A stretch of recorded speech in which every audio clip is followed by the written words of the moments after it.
Delhi university एक ऐसी university जो हर मिडिल क्लास के बच्चे का सपना होता है।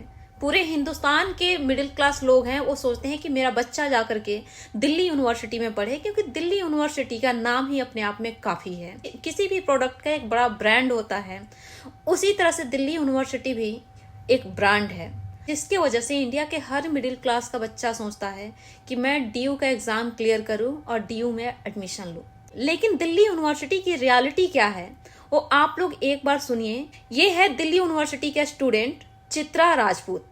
कुछ नहीं है डीयू, अब एक गुंडों के द्वारा ये यूनिवर्सिटी चलाई जाती है। यूनिवर्सिटी में प्रोफेसर्स बच्चों को नंबर देते हैं कि आप उनके रूम में कितनी बार जाके बैठेंगे तो उस बेसिस पे आपको नंबर मिलेंगे। और आज भी ये एचओडी मुझसे कह रहा था कि जिस प्रोफेसर के खिलाफ तुमने वीडियो बनाई है उस प्रोफेसर के रूम में जाओ, उस प्रोफेसर के रूम में जाओ और उससे बात करो। मैंने एचओडी से कहा कि मैं उस प्रोफेसर के रूम में नहीं जाऊंगी। मैंने इस यूनिवर्सिटी के अंदर अपने बलबूते पर, अपनी टैलेंट पे, अपनी मेहनत पे एडमिशन लिया है।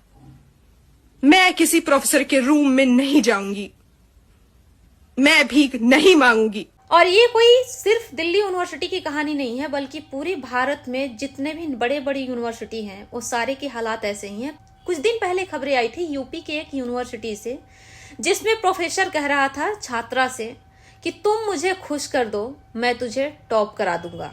और अभी दिल्ली यूनिवर्सिटी में चित्रा राजपूत से कहा जा रहा है कि दिल्ली यूनिवर्सिटी बहुत बड़ी यूनिवर्सिटी है और तुम उसका एक छोटा सा हिस्सा हो। मैं तुम्हारा बहुत कुछ बिगाड़ सकता हूँ अगर तुम मेरी बात नहीं मानोगी तो।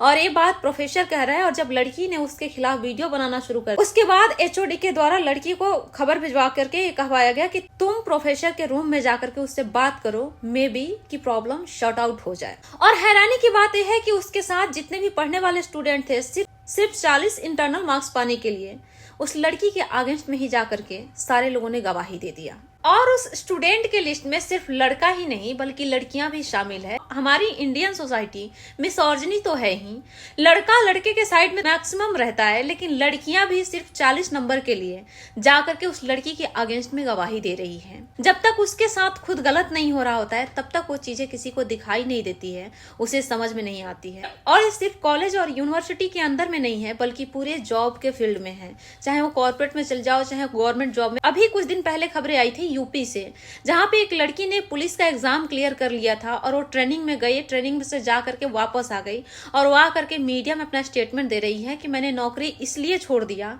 क्योंकि अधिकारी लेवल के जो लोग हैं वो लोग जिस्म के भूखे हैं।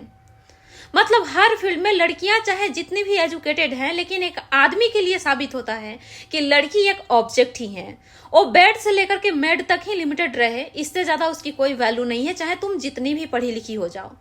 लेकिन अब कुछ लोग यहाँ पे होंगे जो लोग पुरुषवादी सोच के होंगे, वो लोग आकर के कहेंगे कि ऐसे कंडीशन में लड़कियों को एक्शन लेना चाहिए, पुलिस कंप्लेन करनी चाहिए, कोर्ट तक जाना चाहिए। कहाँ पे जाओगे केस करने के लिए, कहाँ कंप्लेन लिखवाओगे, कौन सा कोर्ट में जाओगे? इस हिंदुस्तान के कोर्ट में 5 करोड़ से ऊपर केस पेंडिंग में पड़ा हुआ है, वो भी लंबे लंबे टाइम तक। कुछ ऐसे केस हैं जिसकी जिंदगी खत्म हो गई लेकिन वो केस खत्म नहीं हुआ, जिसमें 90,897 केस सुप्रीम कोर्ट में पेंडिंग में पड़ा हुआ है। सबसे ज्यादा निचली अदालत में पेंडिंग में केस है, लेकिन सुप्रीम कोर्ट में 1 लाख के लगभग में पेंडिंग में केस पड़ा हुआ है। तो उस कोर्ट में जाओगे आप न्याय मांगने के लिए, जहां पे पता चलेगा कि आपकी उम्र निकल जाएगी, उसके बाद में आपको जस्टिस मिलेगा या नहीं मिलेगा उसकी भी कोई गारंटी नहीं है।